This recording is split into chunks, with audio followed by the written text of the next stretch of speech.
Michael Chong. Michael Chong said that your national security advisor did see a report about China targeting MPs. You said CSIS did not share that information. What's the breakdown here? Who dropped the ball? Well, first of all, let me reiterate that it's absolutely unacceptable that any MP be worried about threats to themselves or their family. And that's something that needs to be taken incredibly seriously. Now, CSIS and our intelligence agencies have professionals that evaluate constantly threats coming into Canadians, threats from foreign actors, concerns about Canadian safety. That's what they do, and they do it hundreds of times a day, every day. They make determinations around whether a threat is credible, whether it reaches a certain threshold, whether it's a serious threat, and they act in consequence. What I have ensured because of this situation is that any time going forward there is a threat against a member of Parliament or his family, regardless of their evaluation of whether it is serious or not, or whether it is credible or not, that it has to make it to the highest levels. As I said on Wednesday to Michael Chong and to Canadians, information that was released on Monday through the media never made it to me, to my office, or to the minister at the time. Going forward, such information would absolutely have to be raised to the highest political levels. Mr. Trudeau, you said previously that the CSIS report didn't make it out of CSIS. Yesterday, the National Security Advisor contradicted you, saying that it made it to the Privy Council Office. Who told you it never left CSIS, and why did you come out and tell Canadians that?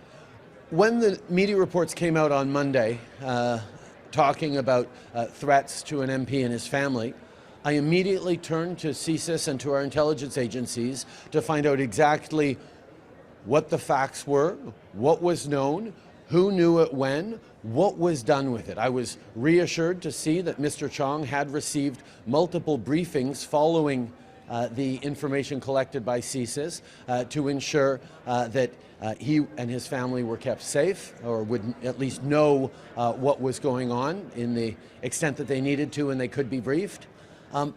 But it's also clear that that information never made it up to the political level, in my office, to me, or even to the Minister of Public Safety at the time.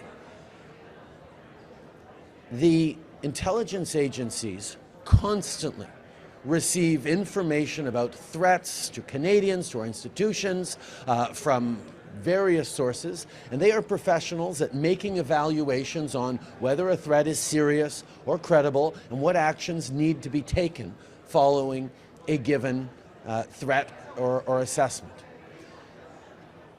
They proceeded to go through their processes in the way that they felt was the right thing to do. But it's obvious now that those processes need to be changed, which is why I have said clearly, from now moving forward,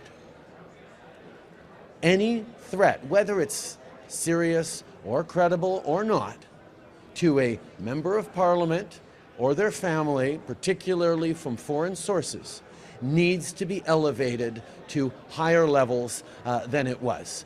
In terms of what I shared the best information I had at the time on Wednesday, both to Mr. Chong and to Canadians. But it turns out that information was incorrect, so who told you the report never left CSIS? Okay.